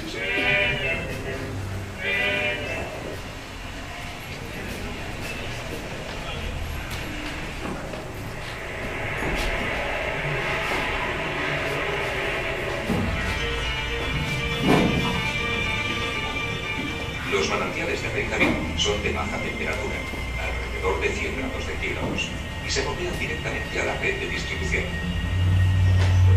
Se encarga de esta tarea la Reykjavik District Heating, la mayor compañía municipal del mundo, que proporciona calefacción y agua caliente a través de una red subterránea que mide más de 1.300 kilómetros de longitud. Islandia podría ser, por esto, el modelo de aprovechamiento doméstico del calor terrestre, no a pequeña escala, sino como un sistema de suministro público equivalente a las redes de distribución de electricidad o gas. En 1975, el 90% de los edificios de Reykjavik, su capital, tenían este servicio. Como anécdota, las casas irlandesas construidas desde hace 50 años carecen de chimenea. Tras ser usada, el agua de uso doméstico es reciclada, bien para calentar invernaderos, bien para derretir la nieve que está sobre las calles por medio de tuberías más superficiales, y también para su uso termal, incluso en los días más crudos del invierno real. En Islandia existen también manantiales de alta temperatura, de 300 grados centígrados, que no pueden ser bombeados directamente a la red por su alto contenido en gases y sólidos, pero pueden ser empleados para producir electricidad, como en esta nueva central que funciona desde 1999. Estos manantiales de alta temperatura se usan después para calentar el agua fría de la superficie. A lo largo de este siglo se ha hecho una gran inversión en infraestructuras y en tecnología, pero el ahorro es también considerable. En Reykjavik se calcula en el equivalente a 400.000 barriles de petróleo año. Y lo que es más importante, el uso de la energía geotérmica no es contaminante en absoluto, y su impacto medioambiental es mínimo. Basta decir que Reykjavik está considerada la capital más limpia y saludable del mundo. Islandia, no por capricho, sitúa a Julio Verne el comienzo de su viaje al centro de la Tierra. Los protagonistas de esta novela no alcanzaron el centro del planeta, pero descubrieron en su fascinante viaje las distintas manifestaciones de las edades del planeta, la longitud del tiempo. La antigüedad que Newton quería establecer calculando el calor residual de la Tierra.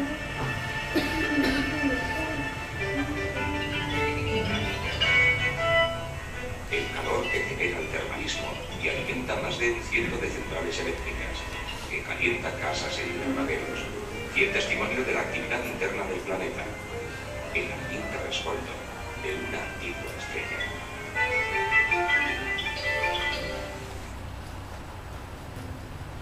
Muy bien. Entonces, como ven en el documental, de lo que se está hablando es de el agua de lluvia que se infiltra a la tierra y que en algunos sitios en donde hay alguna fuente de calor más o menos cercana a la superficie, pues esa agua se calienta y se manifiesta en geysers, y si no se manifiesta se puede buscar dónde existe ese tipo de condición y hacer perforaciones para extraer el agua caliente, el vapor. Si la temperatura es suficiente, como veíamos en el documental, arriba de 150 grados, 200 grados, entonces se usa para generar electricidad, moviendo el vapor, mueve una turbina y con eso se genera electricidad. Si la temperatura no es tan alta, entonces se puede utilizar el agua tal como está caliente para un montón de usos, como uno que vieron ahí es el uso de balneología, por ejemplo, en acondicionamiento de casas, habitación o edificios, pero también en usos industriales, por ejemplo, industrias que se dedican al secado de verduras, productos agrícolas, y que calientan el agua o necesitan gastar energía para secar sus verduras o sus frutas, pues si la tierra les provee agua ya caliente, entonces se ahorran energía para calentar el agua. Entonces, las condiciones para que exista este tipo de yacimientos geotérmicos en el subsuelo normalmente son dos, cerca de zonas volcánicas. Tenemos un volcán donde hay magma a una profundidad relativamente cercana a la superficie, estamos hablando de unos 10 kilómetros o 15 kilómetros, suficientemente cercana para que el agua que penetra se caliente y luego pueda ser explotada en por pozos geotérmicos.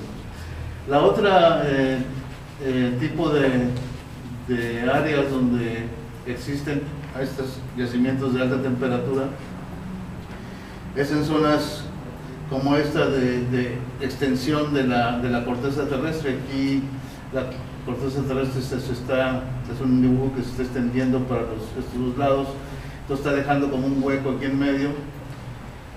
Al adelgazarse la corteza, el manto, que está más caliente, pues sube, entonces se acerca la fuente de calor a la superficie, y entonces acá hay manifestaciones de volcanes y además hay una sedimentación aquí, esto se separa y empieza a erosionarse y empieza a llenarse una cuenca. Este es el caso, por ejemplo, que sucede acá en el Golfo de California.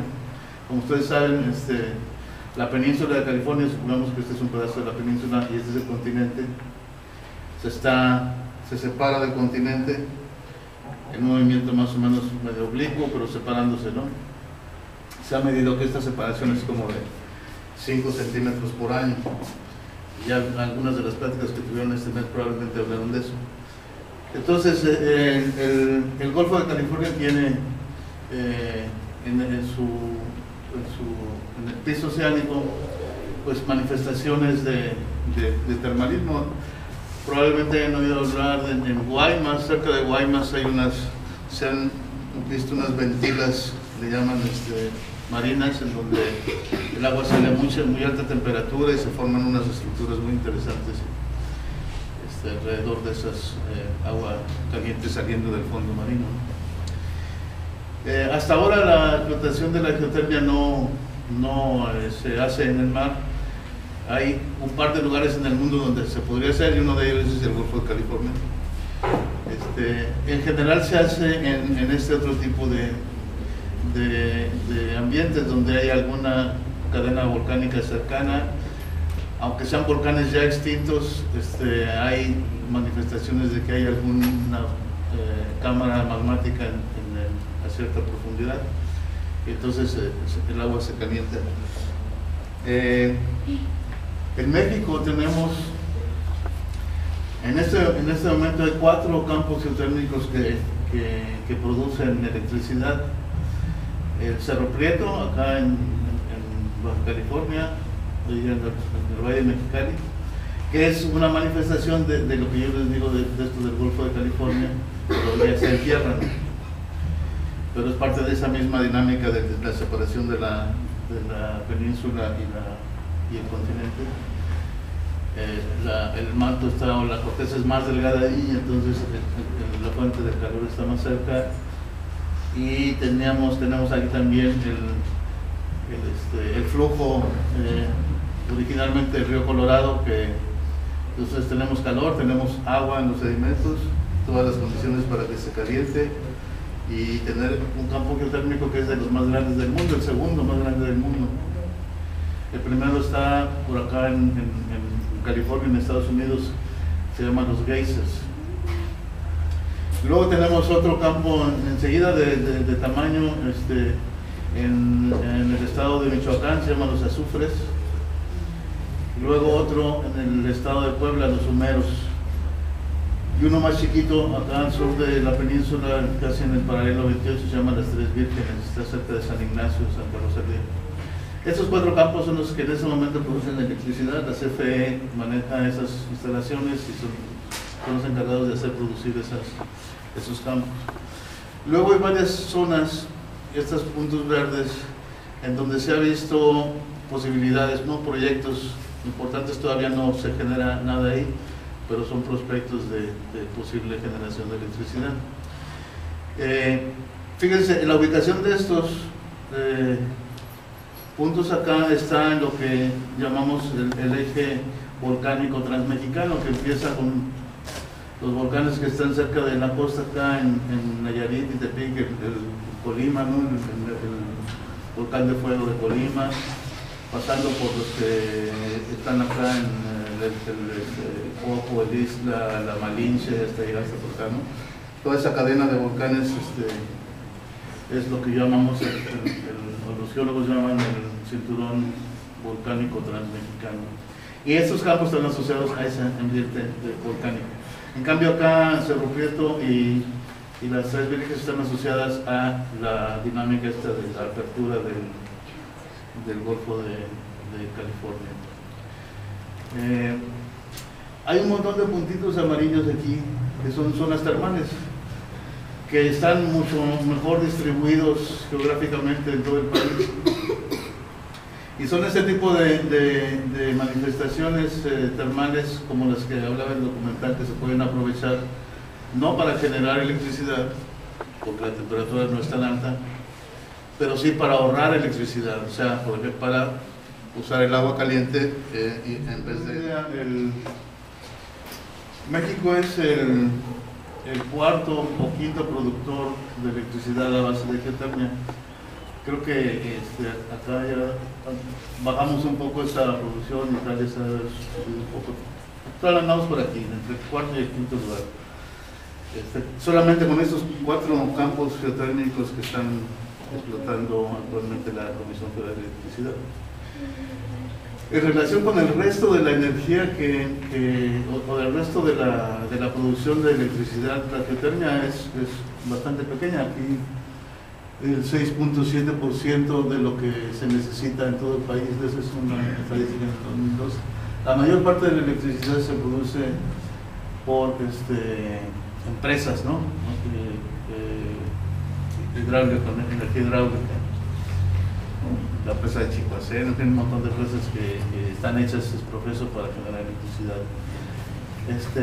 Pero las energías las renovables, la eólica, la geotérmica y la biomasa, y hay algunas otras más, la solar, por ejemplo, cada vez pues la intención en general es que cada vez aporten más a todo la necesidad de electricidad del país. Y como vimos vimos en el mapa anterior, pues la geotermia se puede aprovechar porque tenemos en diferentes partes del país.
Ya no tiene memoria.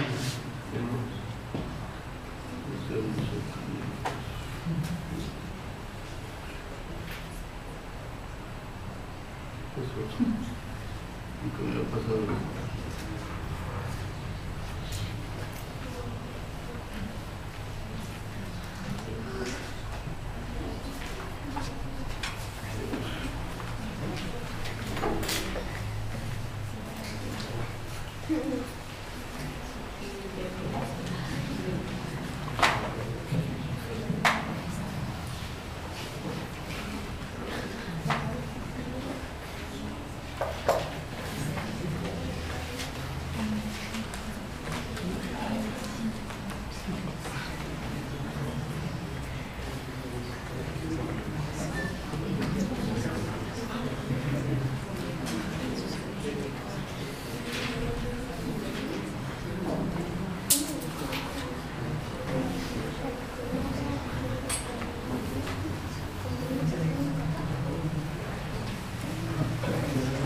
Bueno, si quieren, mientras vuelva a funcionar esto, algún comentario que tengan sobre el documental o sobre lo que estábamos recién viendo.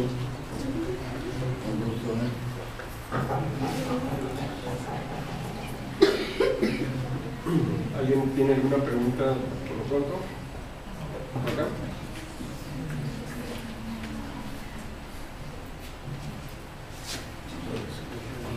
Vamos a ver si podemos seguir.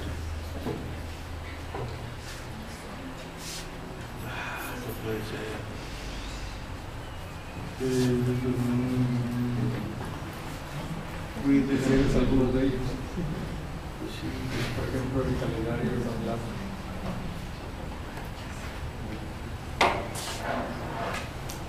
También está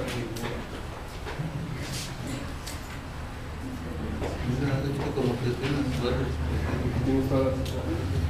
Bueno, pero el que dice pausado, por ejemplo, están abiertos.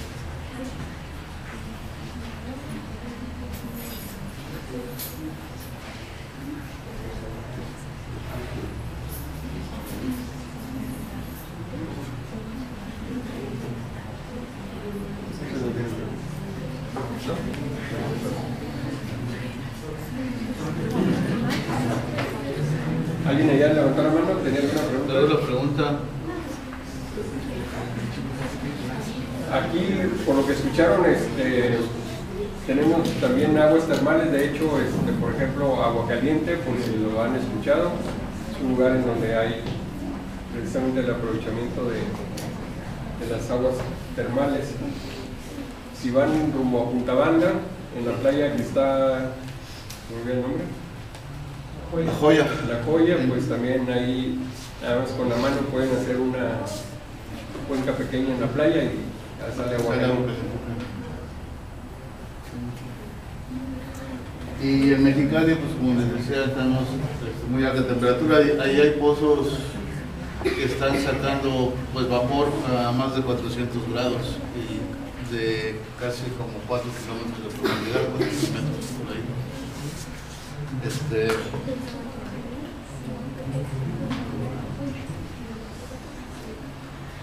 Entonces hay dos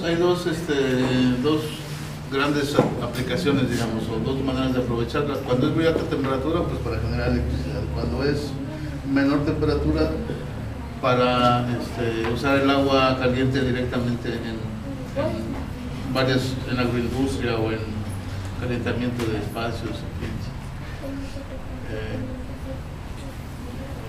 Estas dos, en México, en la parte de generación de electricidad, como veíamos, estamos en el 4º lugar o 5º lugar en el mundo. Pero en la parte de aprovechar las bajas temperaturas, ahí casi no las aprovechamos, excepto en este tipo de algunos lugares para esparcimiento, para balneología, ¿no? Lugares para ir a vacacionar con aguas termales. Pero se puede usar de manera mucho más eficiente porque además es el recurso que está más distribuido en el país. Eso quedó ahí. Eso quedó ahí. Tenía otras 4 transparencias, pero no sé si ponemos otra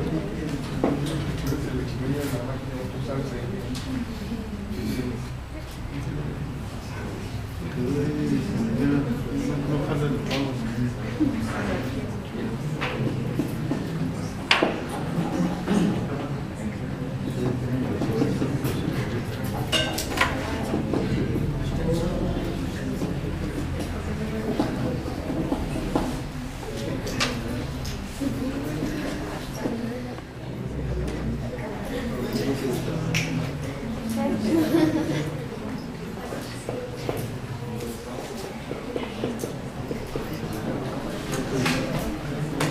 Bueno, esas son unas fotografías de Cerro Prieto, aquí en Baja California, de la instalación de las plantas de generación de electricidad.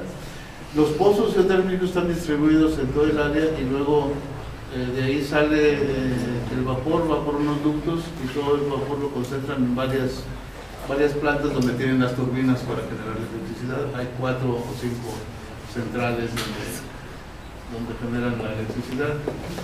Una cosa interesante de Cerro Prieto es que una vez que se genera electricidad, parte del agua ya a menos temperatura, ¿qué hacer con ella? Entonces, durante muchos años la manera de deshacerse del agua esa residual del Cerro Prieto fue crear una laguna que le llaman la laguna de evaporación. Es una laguna de no sé cuántos metros cuadrados aquí, pero es muy grande. Aquí se ven la planta, una planta aquí se chica, ¿no? Que va a la carretera. Es una cosa muy grande. Y entonces echan el agua ahí a baja temperatura. En el verano, con el calor que hay en Mexicali, le deja que se evapore, ¿no?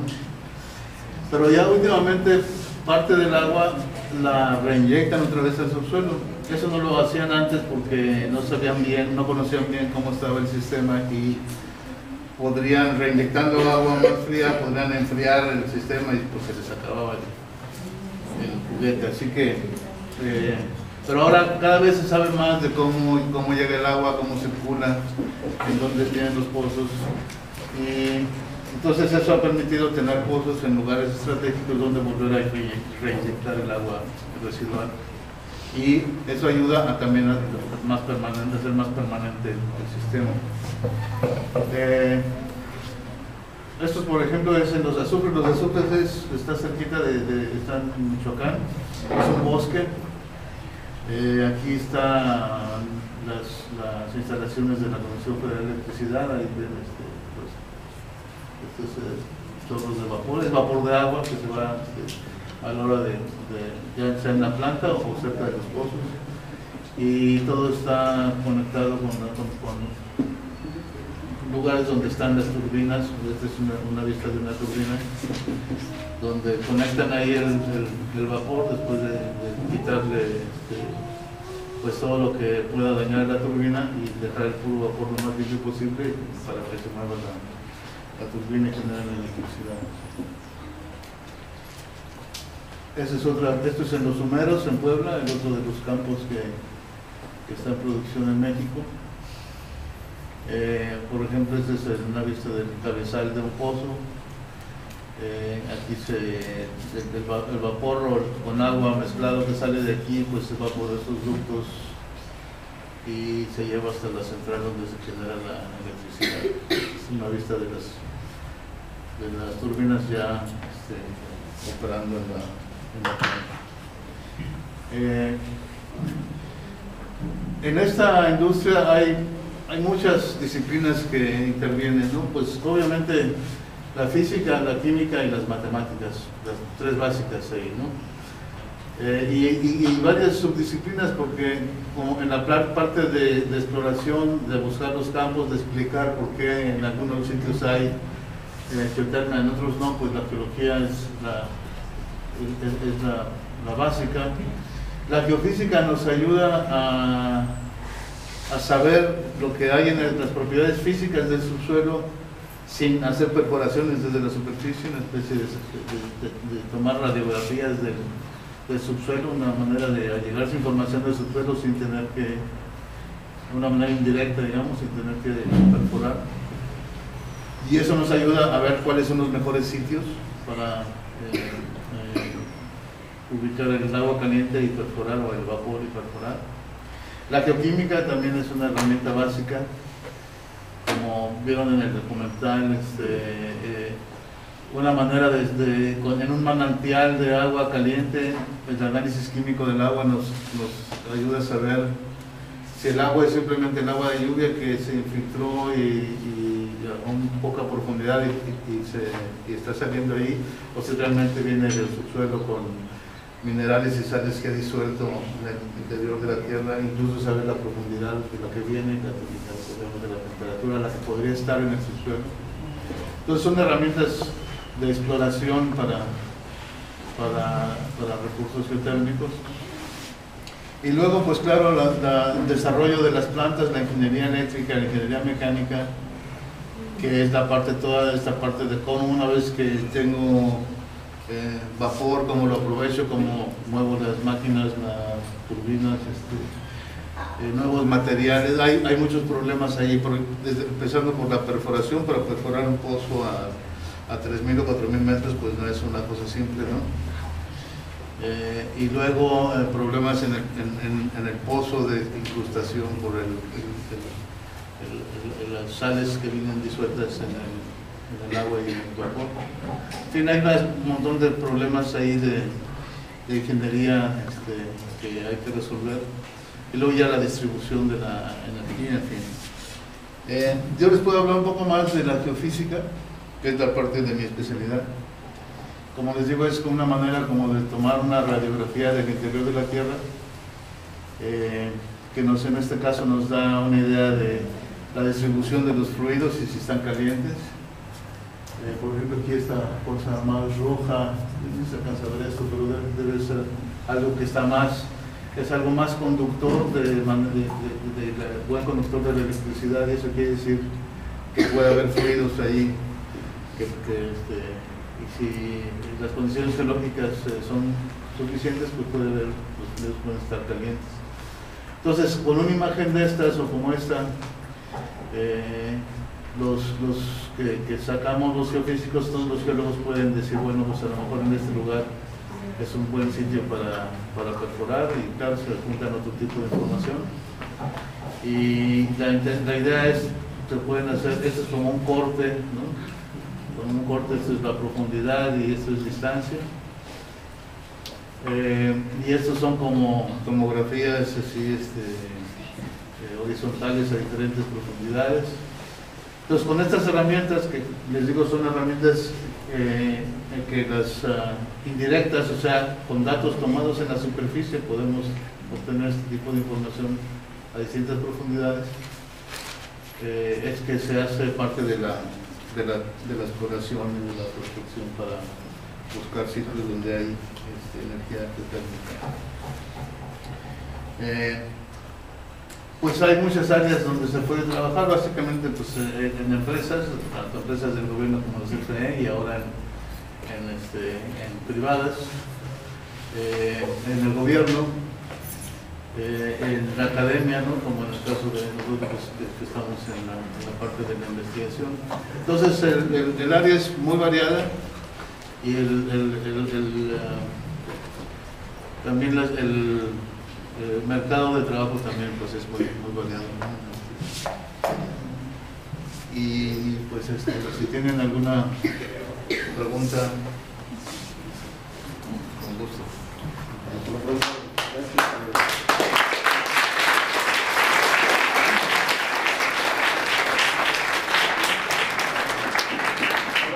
Ahora sí pasamos a la sesión de preguntas y respuestas, comentarios. ¿Alguien tiene alguna pregunta o comentario?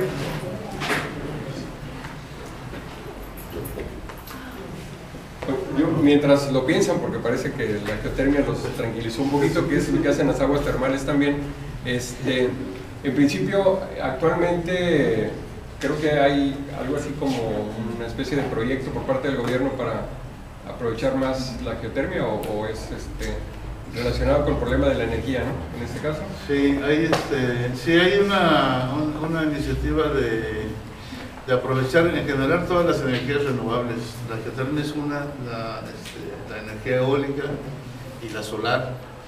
Entonces, y hay otras como la energía, por ejemplo, del océano, de las mareas y de las olas, también quieren aprovecharla. Hay varias iniciativas. Y en esta área de la geotermia, aquí en el CICESE vamos a tener un proyecto de ese estilo para como coordinar todas las gentes que trabajan o que han trabajado por muchos años en geotermia en diferentes lugares, como aquí en Ensenada o en la UNAM, en el DF o en la Universidad Michoacana. También hay gente en diferentes sitios y en diferentes universidades, y la idea es como que coordinar toda esta capacidad que hay para enfocarla en proyectos coordinados que ayuden a... Lo que está pasando, por ejemplo, en geotermia es como, les decía, estamos entre el cuarto y el quinto lugar. Cerro Prieto es el más grande de todos los campos que tenemos y ya tiene más de 40 años en producción, entonces ya no está subiendo la producción, ya está en una parte estable que eventualmente pues, va a empezar a decaer si no se encuentran otros recursos. Muy bien, ¿alguien más mientras pensamos? Bueno, pues el objetivo de estas pláticas, les decía, era que se dieran cuenta de las áreas de investigación o en dónde pueden alguna licenciatura o algún posgrado trabajar. En este caso, pues ICESE lo tenemos aquí y esta fue una o es una más en las áreas en donde se trabaja. Entonces el ciclo de las ciencias de la Tierra lo terminamos con Manuel. Muchísimas gracias. Y pues solo me queda agradecerte dice Matematiquea C, agradece al doctor Juan Manuel Romo por su plática Geotermia, aprovechando el calor de la Tierra, que impartió el día de hoy en las instalaciones de esta organización, apoyando con ello la divulgación y la difusión de las matemáticas, la ciencia y la tecnología. Esperamos poder contar con su presencia nuevamente en un futuro cercano. Pues, gracias.